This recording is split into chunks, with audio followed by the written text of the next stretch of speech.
10 hill building tips that I think you guys should know. 2, 1, go! Alright, we got Mr. Ryan Ramsey with Illuminati. Fully aluminum rigged death metal garage chassis. Nice! Heck of a run!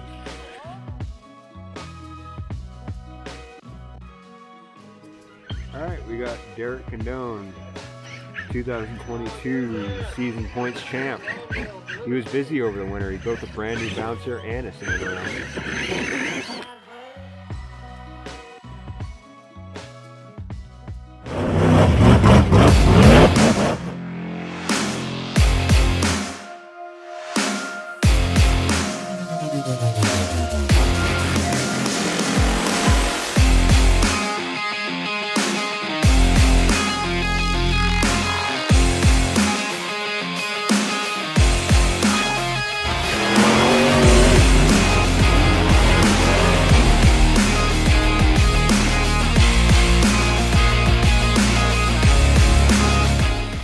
What is going on, guys? Hopefully you guys are having a good day. Today's going to be a little bit different style video. As you can tell from the title, we're going to be giving you 10 hill building tips that I think you guys should know.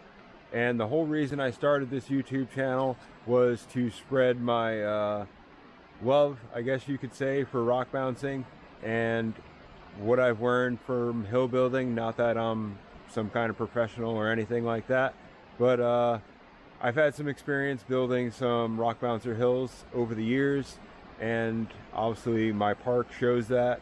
And what you guys may not have seen is I didn't have a YouTube channel when I was doing the National Rock Racing Association's RC class. I did the RC class for 8 out of 10 races. So I was flying out every week or 2 weeks to Kentucky, Alabama, Oklahoma, and pretty much all over the US. Wherever they had a race, I was showing up for that race. And I'd only have about maybe 2 to possibly 3 or 4 hours, depending on what the courses were and how the one-to-one bounces ran and how fast they got through everything. But normally I would only have a couple hours to come up with a course for the one-to-one, or for the RC class, sorry. So that gave me quite a bit to go on, and I love going to new places. And obviously I got used to building with my backyard and having the river right there, so obviously building for me is a little bit easier. Obviously it's still a lot of work, but I did have things pretty easy where I have a bunch of rocks right there, where I go to one-to-one off-road parks, and I'd only have a couple hours, and they give me a spot. They tell me this is the safe zone, this is where nobody's going to drive through or anything like that. So I was open to build whatever I wanted. So doing that gave me a lot of freedom to pretty much use whatever I wanted and use my imagination to come up with different obstacles with what I had. So that kind of gave me my knowledge of just hill building and general things. Like I said, I'm not trying to claim as any kind of professional hill builder or anything like that, but I know a lot of you guys look forward to the channel for tips and stuff like that. So that's what today's video is going to be all about. My first tip to building a rock bouncer hill is picking your spot and having a basic idea for that hill. Alright, so I came up here to Main Mountain to kind of give you guys an idea of what I mean. So obviously you want to pick a spot where your hill is going to fit, where it's going to work. And for the basic theme of this one, as you guys know, I watch a lot of one-to-one rock bouncing, and a lot of my ideas and obstacles come from watching one-to-one racing. There's a thing called Trump's Wall. No, I'm not political, so keep the comments out of it, but there's an obstacle called Trump's Wall, and it's pretty much a vertical concrete wall. I really like that, so I recreated it. There's another thing, I believe it is at Dirty Turtle, where they have some stack of tires and some concrete between the walls, and they also have theirs are concrete, obviously mine are wood, but they have some concrete steps. I made mine out of wood, obviously, but that's kind of having a basic idea of what you want to do, what you want to recreate. If there's something that you want to recreate that you see in one-to-one, obviously I try to do that a lot, because obviously doing this many hills, you kind of run out of ideas. And watching a lot of one-to-one stuff, I'll be watching something and I'll be like, that looks awesome, I want to try to recreate that. And I come back down here and I do just that. All right, now that you have your spot and you have your basic idea for a hill, leads us into tip number 2. Have a basic plan of what kind of hill you have with what kind of material you have. Sitting here editing the video, obviously that doesn't make any sense. So what I was actually trying to say was, for your hill, make sure you have the materials available that you want to use for that hill. Alright, let's continue on. Alright, so what I mean by that is make sure you have enough rocks or concrete or logs or whatever you're going to use. Obviously I have a river right there which overflows and turns over all kinds of new rocks for me. So I always have plenty full of rocks, and that's what I build most of my hills out of. Obviously you see I've gone on to job sites. I work construction, so we go on a lot of job sites where they're throwing out a lot of material, and I've gotten a lot of bricks, pavers. You see there's more cinder blocks up there. I got cinder blocks here. I literally brought home a full truck load of cinder blocks because everybody was throwing them away. There's old RC tires, just whatever you can use to build different obstacles, guys. Just pile them up wherever you're gonna build your hill. That way you are all set and ready to go.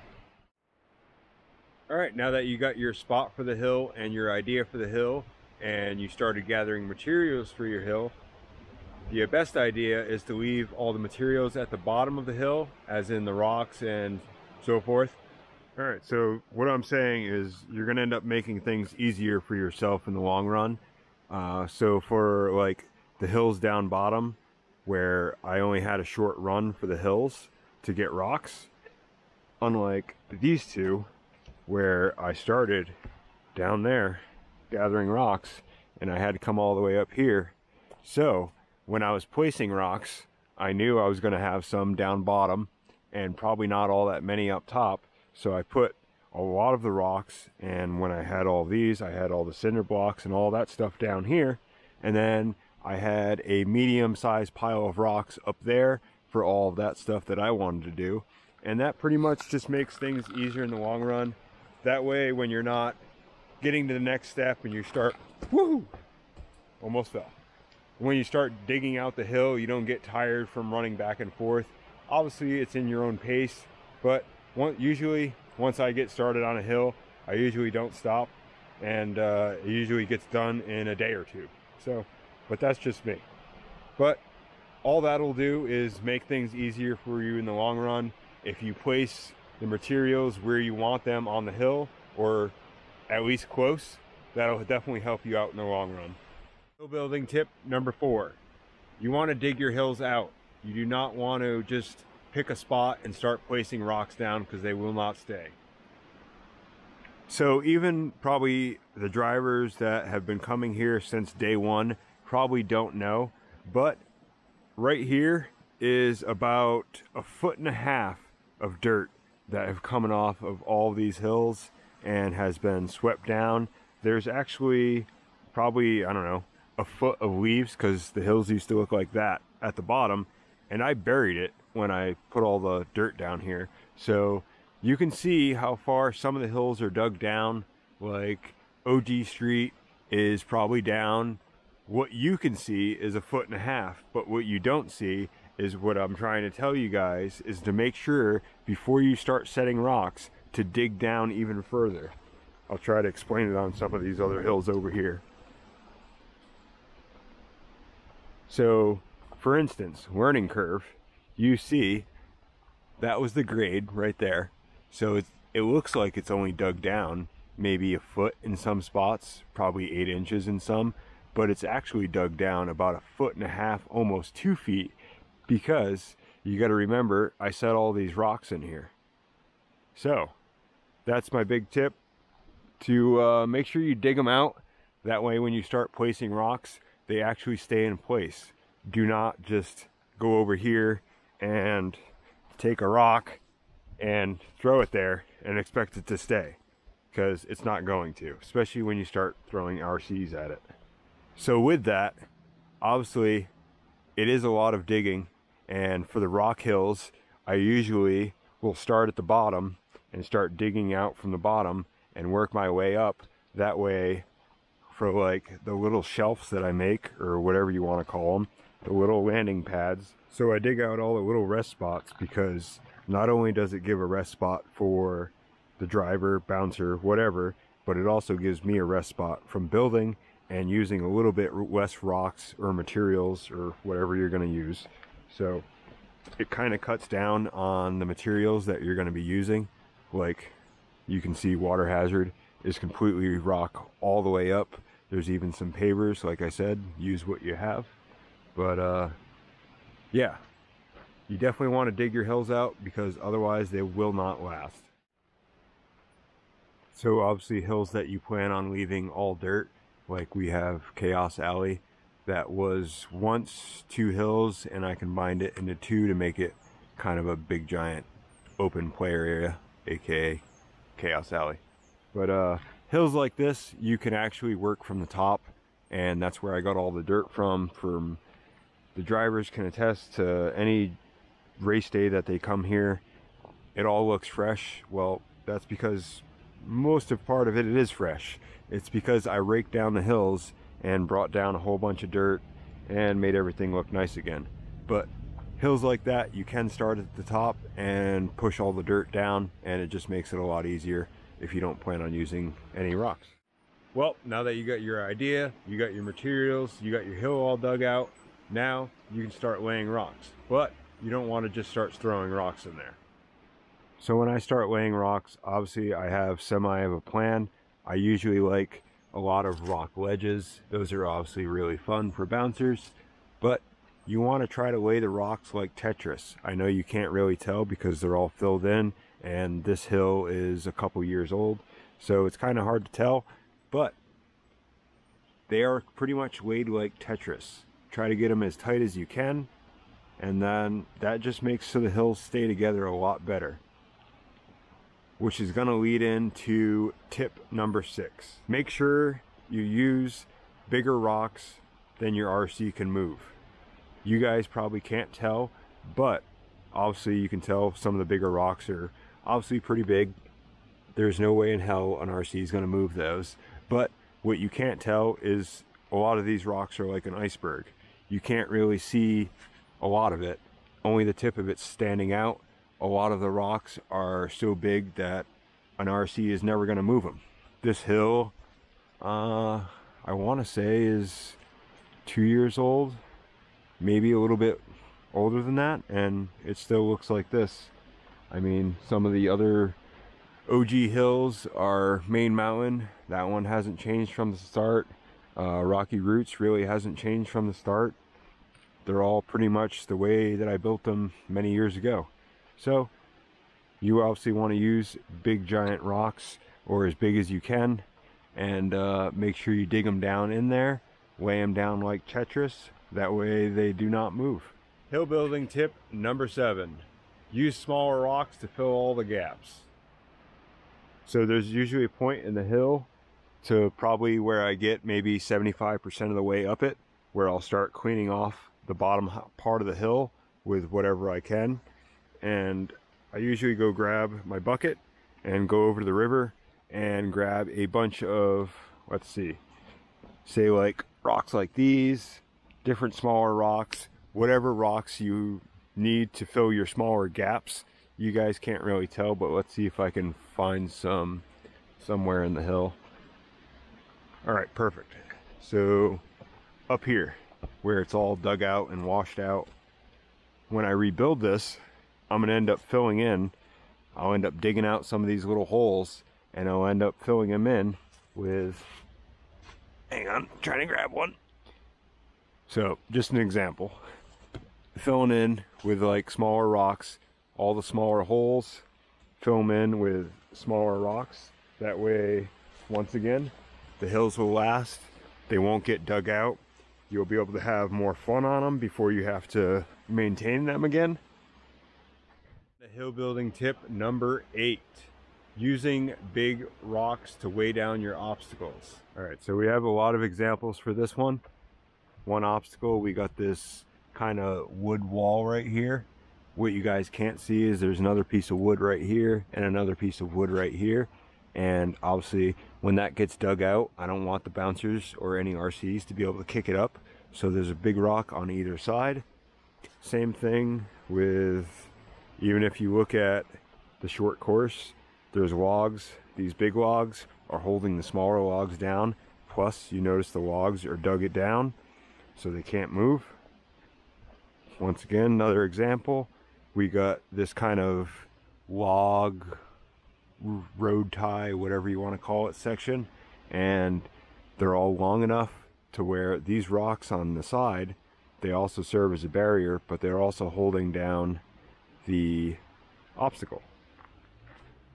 That leads us right into our next tip, tip number 9, which is setting boundaries. You might ask why you're going to set boundaries if you're not going to race, but I think setting boundaries on the hills, like the logs and all of that stuff, makes you a better driver. If you're looking to better your rig, better your driving, and make it more capable, I would set boundaries.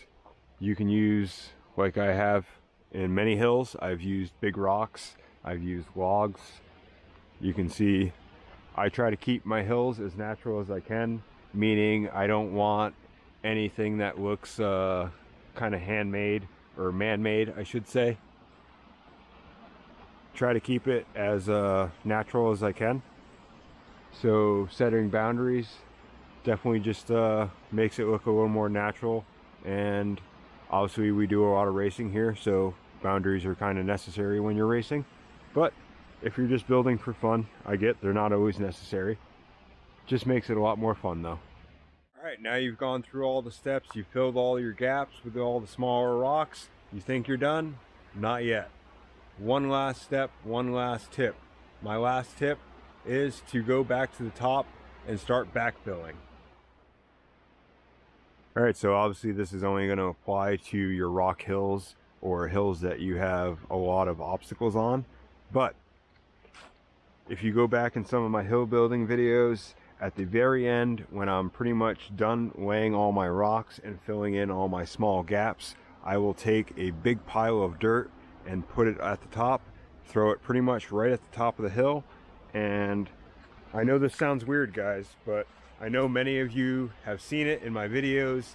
I usually carry around a broom head with me, and you ask why, but I'll start at the top and sweep down all the dirt into all the little crevices and all the little cracks that I can, and you end up with a hill that ends up looking like this.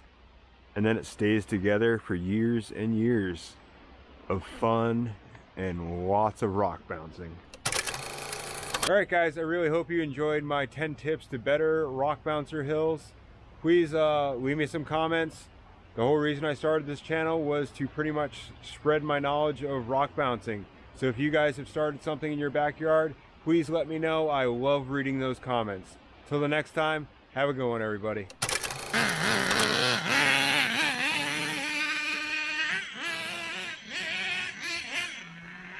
Found a cave.